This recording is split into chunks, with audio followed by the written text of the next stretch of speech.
Commodities prices have rallied enormously, especially base metals like copper, and even this week iron ore rallied a lot. There was a 10% pop in iron ore prices in just the last week. Commodity prices are going up so much recently that there's been a number of articles coming out talking about Chinese government officials and people running agencies that are in charge of stockpiling commodities worried about what to do about higher commodity prices.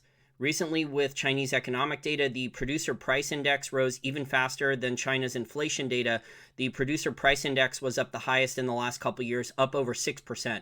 And these are additional costs that will be passed on to the customer throughout the supply chain. So you're going to have higher costs in manufactured goods coming out of China, with one of the main factors being high commodity prices. In terms of supply, a lot of these base metals, whether it's a copper mine, an iron ore mine, these things can take years, many years, depending upon the country in which the new mine is going to be built.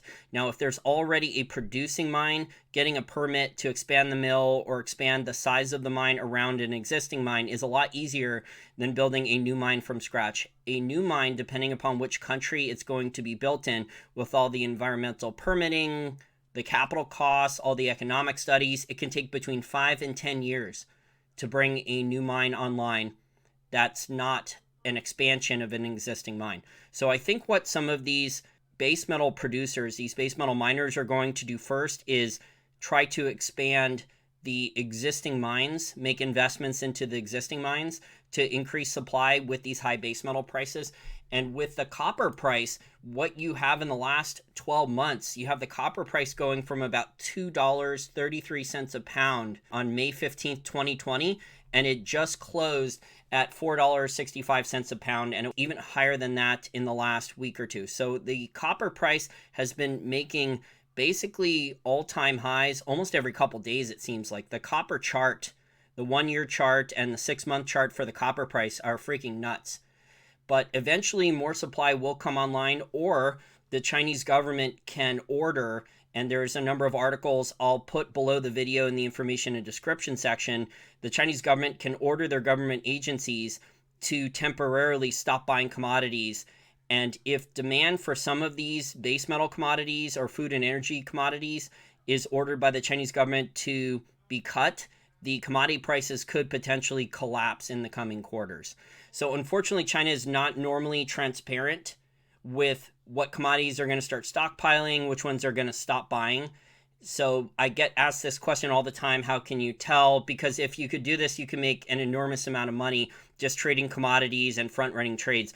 But the best way to do this is to be a contrarian and buy what commodities you think were cheap. So in hindsight, the time to get copper exposure was to bet on China doing more infrastructure and stockpiling of commodities, because China is not putting their trade surpluses back into U.S. Treasuries. They are not a large net buyer of U.S. Treasuries like they were for many years in the past. So to wrap this video up, there's really only a few different ways that base metal prices could collapse.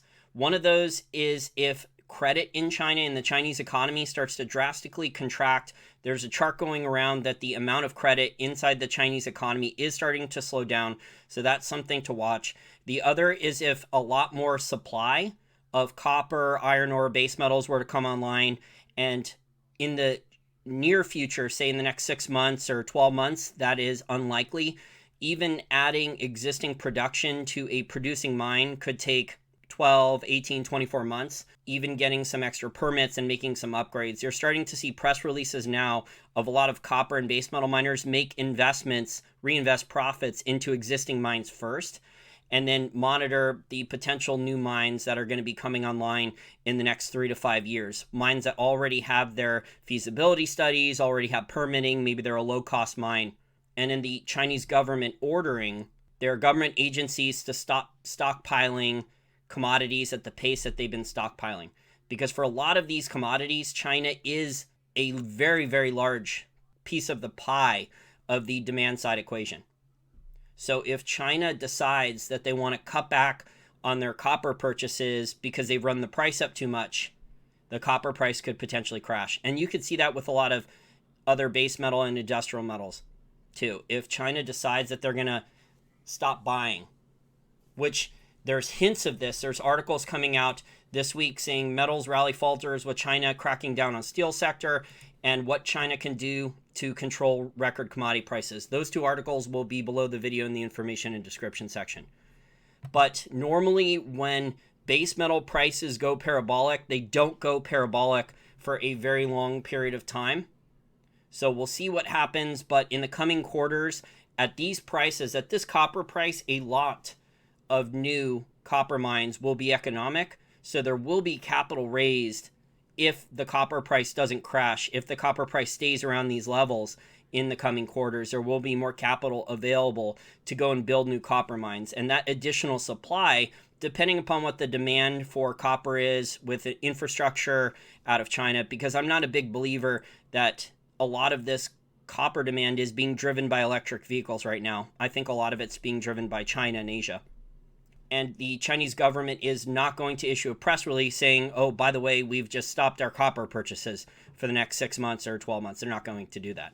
Finally, if you like content like this and want to help keep it free, please chip in $5 a month for my Patreon. There is over 150 articles, charts, and audio podcasts behind the paywall, including 5 new articles over the last 2.5, 3 weeks. If you want to take a look at that, I think it is one of the best deals out there on the internet for the price and the research, content, information, analysis, and financial education. So again, please chip in $5 a month if you can afford to do so, and it will help keep videos like these free.